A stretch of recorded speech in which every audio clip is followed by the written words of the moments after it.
Hey, this is Ned Nebuchadnezzar, and once again it's cold outside.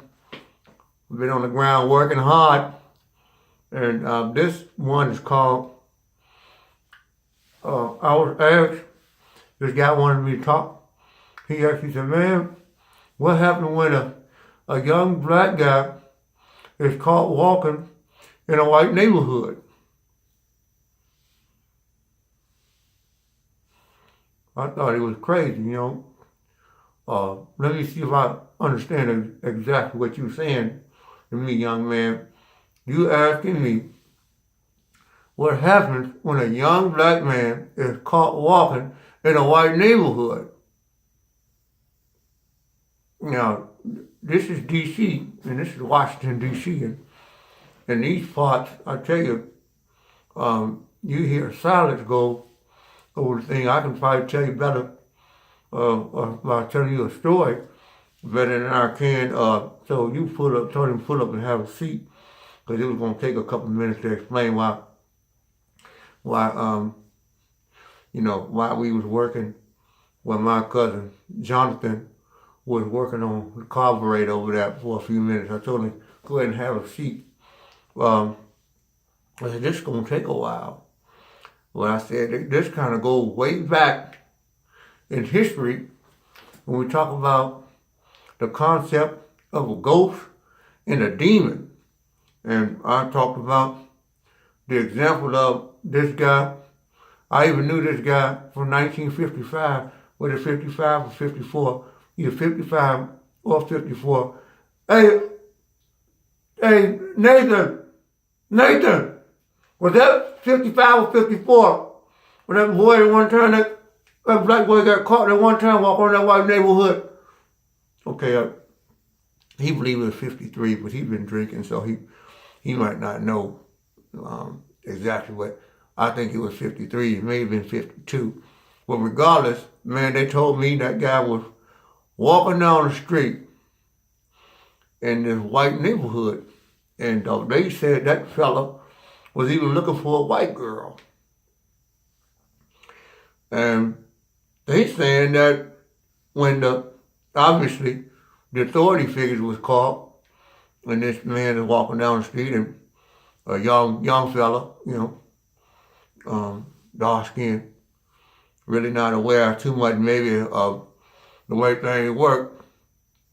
I heard he come from up north, and he was down there below the Mission-Dixie line. I think they said he was in parts of Mississippi, the Delta somewhere. Them folk don't play down there in the Mississippi Delta. They don't play today.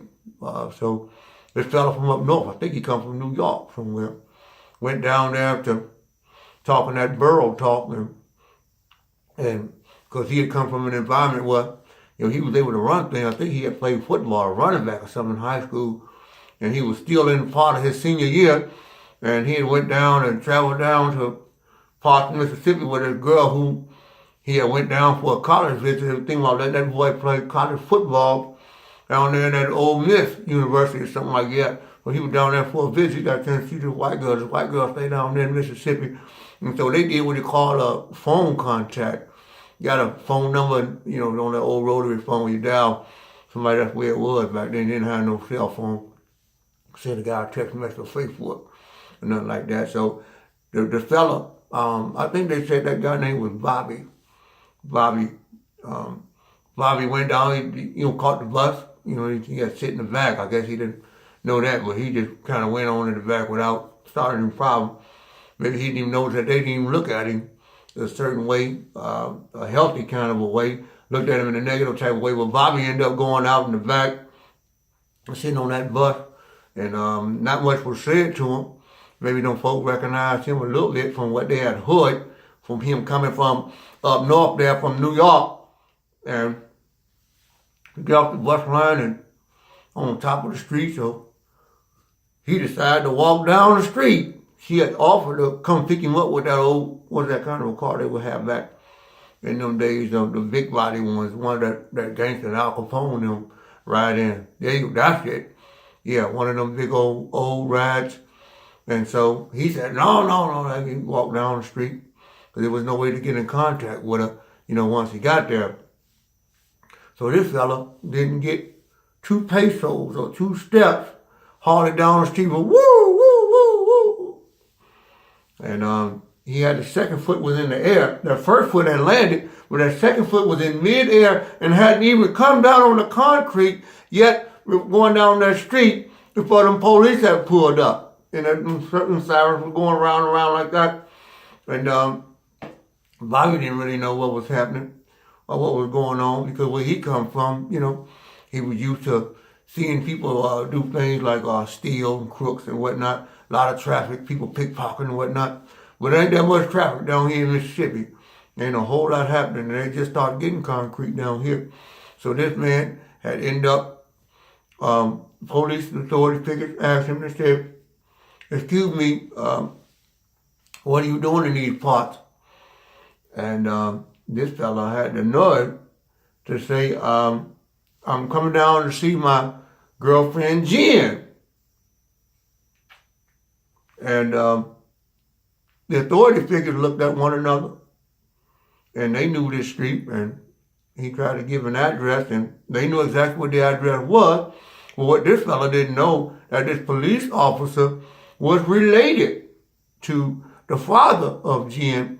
And by being related to the father of Jen, this man was definitely not about, this is like a double whammy for Bobby here, but we're going to pray for him for the rest of the story. But they said, "Hold on one second, sir." He went and got back into his squad car, and he got on this little, I like to call it a Rover, from Denzel in Training Day. He called it a Rover, so stay off the Rover. But they kind of do whatever they want to do. So he got on the Rover, and he made a phone, like a call on the Rover thing. And, the window was up. It was hot, but he had the window up because he didn't really want Bobby to get a chance to hear what he had to say. So he slowly got back out the car, and within a few seconds, I mean, literally a few seconds, about 4 or 5 more squad cars then came around. Now, Bobby's really not completely knowing what's going on. He's from New York. He's from up there where, where people talk shit and have a lot of courage. You know what I mean? They feel like they're the shit and they the best at rapping and everything else. So, of course, obviously, Bobby felt he was the same way. He probably would have been, as you listen to the story, probably possibly would have been somebody's father or something like that, maybe one of these days. God rest his soul. But needless to say, to make a very long story short, Bobby never made it down that street, and Jen thought he stood her up, and she didn't know what happened. And so Jen grew up kind of hating black men ever since then, because she thought Bobby had played her, and she looked and couldn't get him on the radar no kind of way. So to make a long story short, you might not want to be a black man walking in a white neighborhood. So that's what I told this young fella that was sitting out with me this one day. So I didn't want to try to make the story, no better, no worse than what it was. But I know I started off by saying this is a story about a ghost and a demon. And needless to say, to this day, Bobby is a ghost. And needless to say, to this day, them white officers is demons. Please.